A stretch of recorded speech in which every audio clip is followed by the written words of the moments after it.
Hello and welcome everybody. It's 4:30 p.m. here in the Iranian capital, Tehran. You're watching Press TV's World News.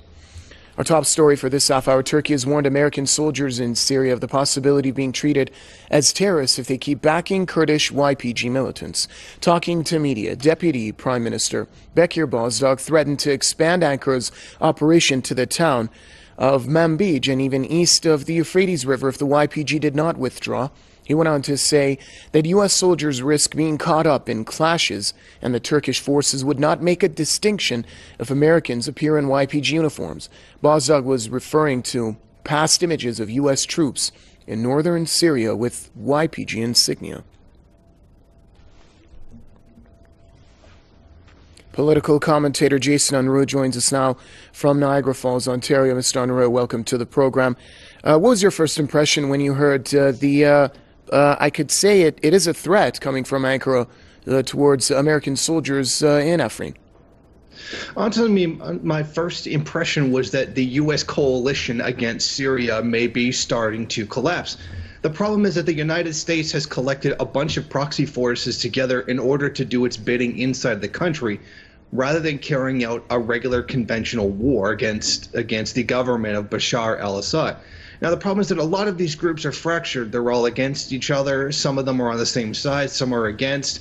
And it's hard to negotiate or to really navigate all those kinds of contradictions. Many of these different forces have different goals from each other, some of them in complete opposition to each other, as we've seen with the Kurds and with Turkey. So almost a situation like this was inevitable as the United States continued to support the side of the Kurds, which Turkey sees as terrorists. It's naturally going to cause some antagonism with Turkey, with Ankara. So once they announced the creation of the SDF, a 30,000 unit strong, militia along the border between Syria and Turkey, it was obvious that Turkey was going to take exception to this and was going to have to do something about it, or they would see a renewed and even possibly even more bold attacks against the country coming from the Kurds. Now, this is the fault of the U.S. They have thrown too many different groups into the mix and manipulated them into doing their work for them. And eventually, this kind of problem was going to break out when you've got so many groups going against each other. Well, Mr. Unruh, I think that it was pretty obvious as Daesh dwindled down in Syria, the issue of Kurds in northern Syria was going to be a very contentious one.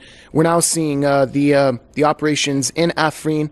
Also, Ankara has an eye on Manbij. Isolating down our focus on what's taking place in Afrin, what's the end game to all of this? Well, the end game of all this, if the U.S. gets what it wants, is a Syria that has been balkanized into smaller pieces, particularly, hopefully, with the the north and the east cordoned off from the rest of the Syrian government, where particularly many of the energy resources are.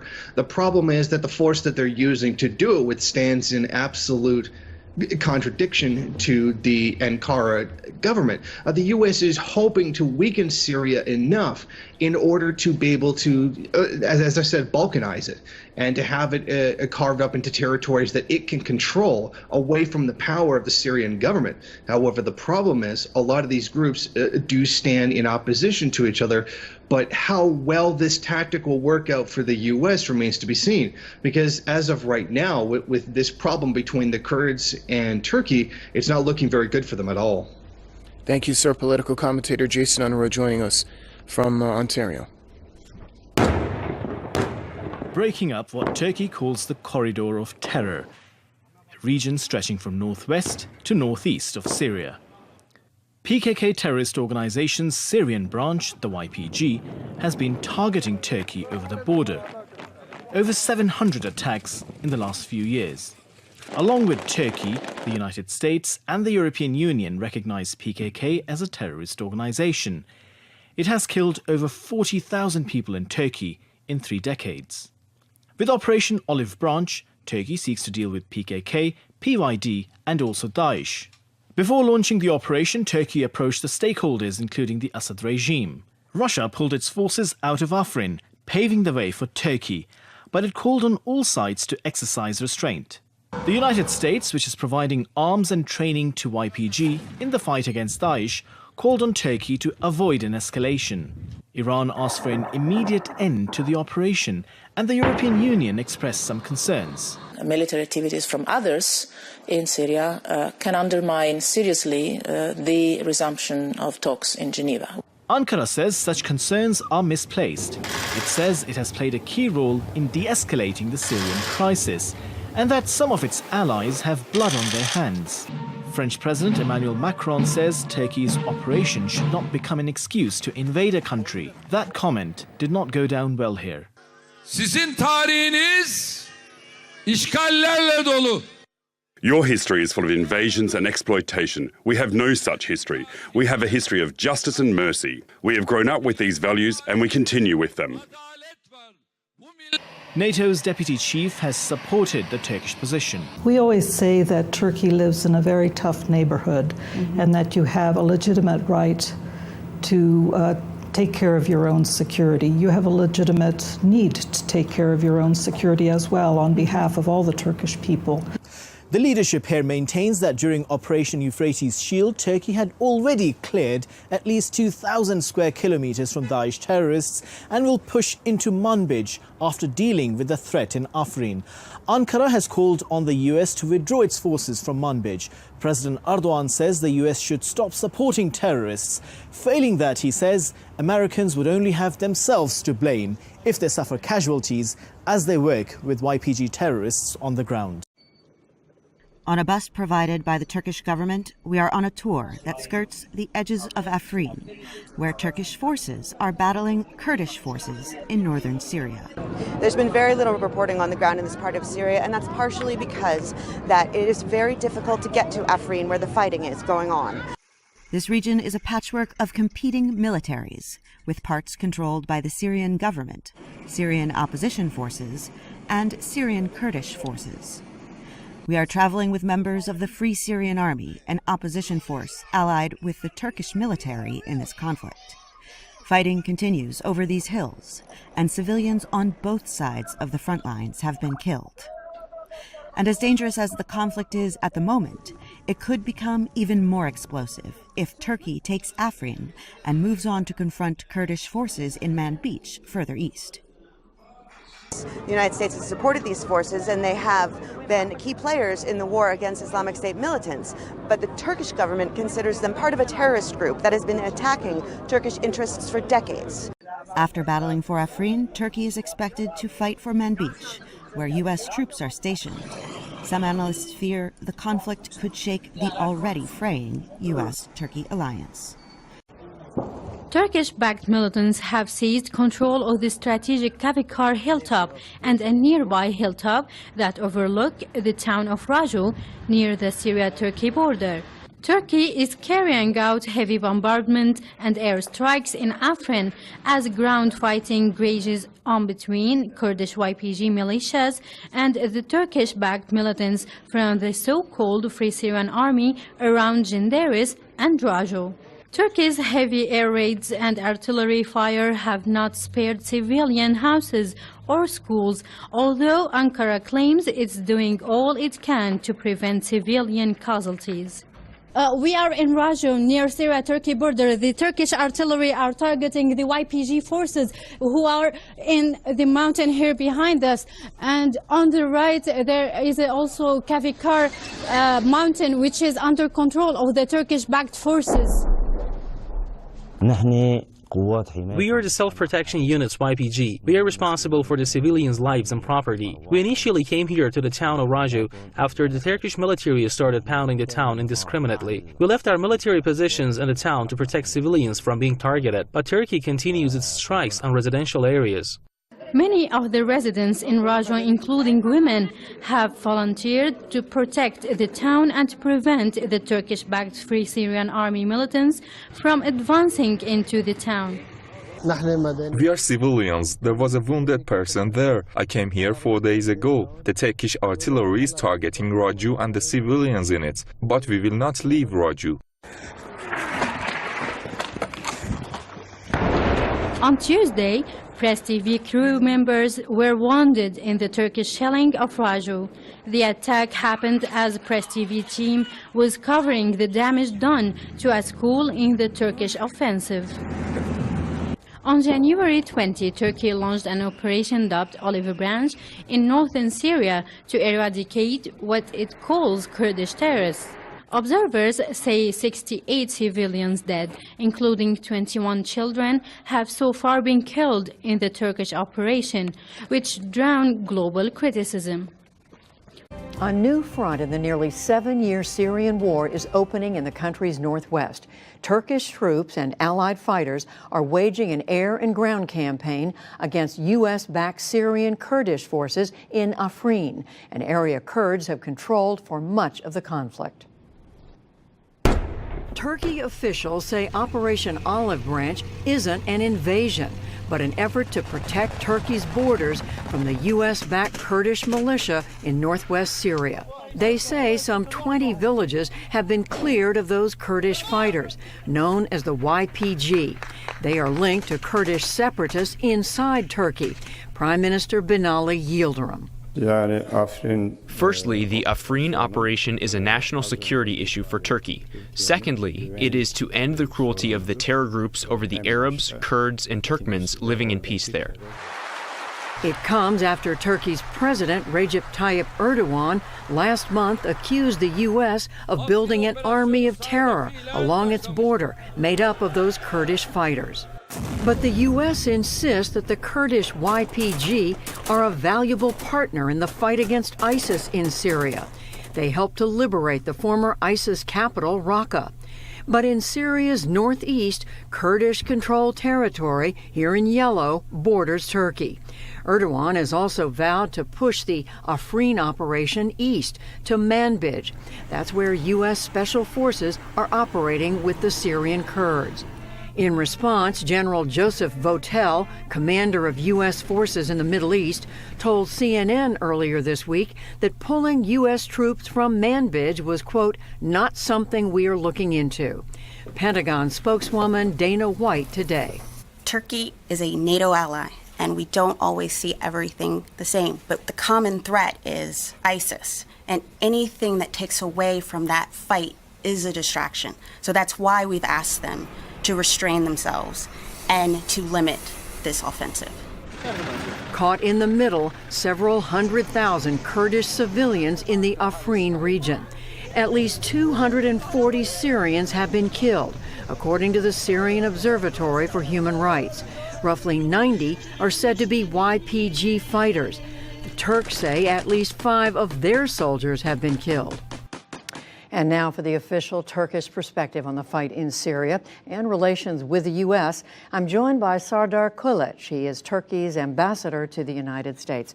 Mr. Ambassador, thank you for being here. Thank you, Judy, for having me here and providing me with the opportunity to enlighten your viewers with regard to the ongoing operation in northwest Syria. Why is your government so concerned, so worried, so against these Y-P-G fighters who have helped the United States defeat ISIS in Syria?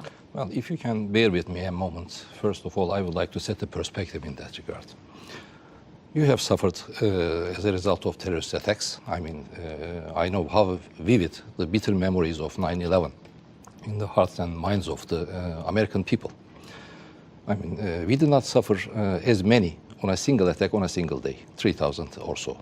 But during the last 3 decades, we have lost 40,000 Turkish citizens as a result of attacks conducted by PKK. And how could they sustain those attacks during the last 3 decades?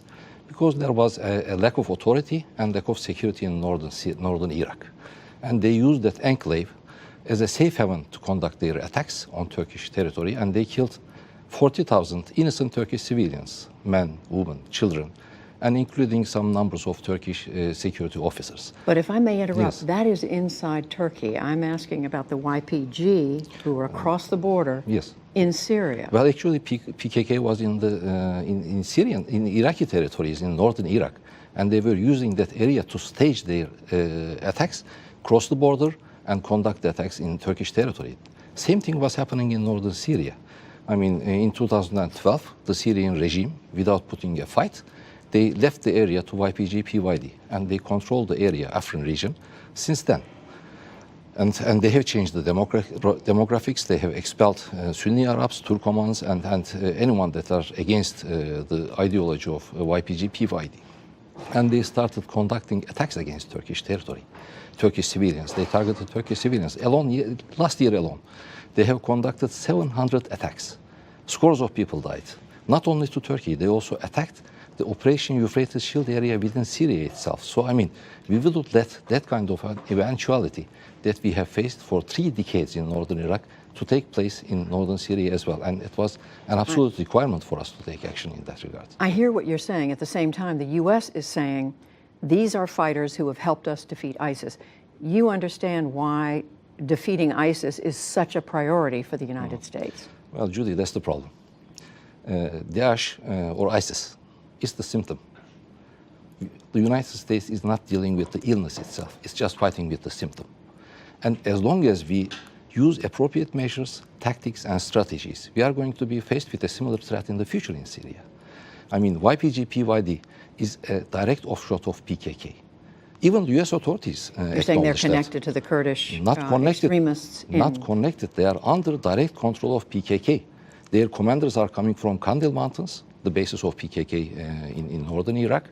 And I mean, even during the Senate hearing in April 2016, you will recall that Senator Graham asked a direct question to then Secretary of Defense Ashton Carter, whether they knew there is a direct linkage between Y-P-G, PYD, and he acknowledged that. Your government has made all of these arguments. Your president has made these arguments to the U.S. government. Again, yes. It has chosen to disagree for the time being. Yes. It is saying we need to continue this fight in northwest Syria. We are not going to we're not going to let you remove the Y-P-G. We're going to do everything we can. Is your government prepared to pursue this fight, even if it means American troops may be killed in the process? Well, Judy, first of all, if we are going to conduct a successful fight against terrorism, and if at the end of the day we would like to prevail, then we should use correct strategies. We should be very careful in terms of choosing our partners on the ground. You cannot fight successfully with a terrorist organization by making use of another terrorist organization.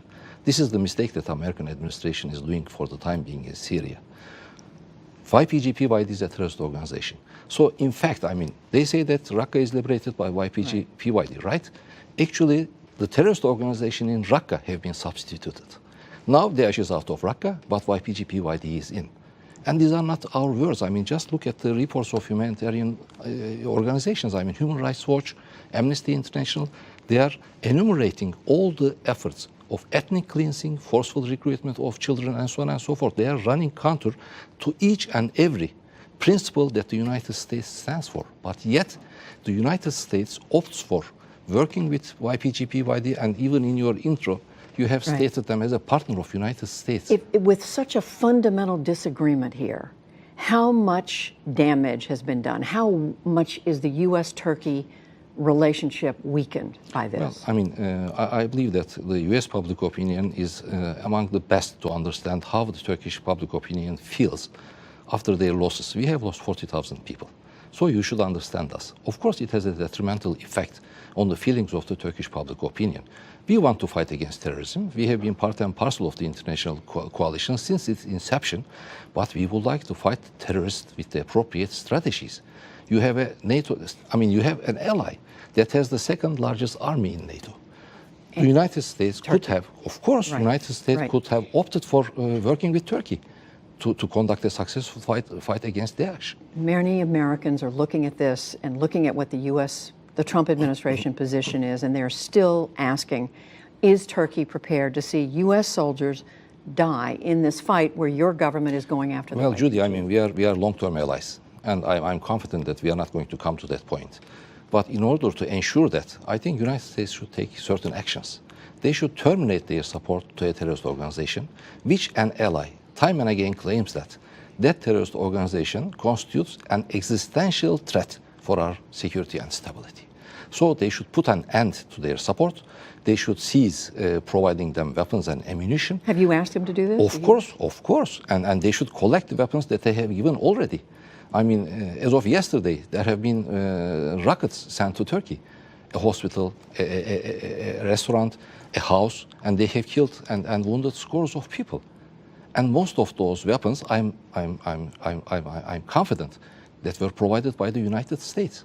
How can you make sure that the weapons that you have given to Y-P-G, PYD to fight against Daesh are not going to be to end up used against Turkish assets, Turkish civilians, and Turkish security forces? Well, I mean, we have made those points time and again.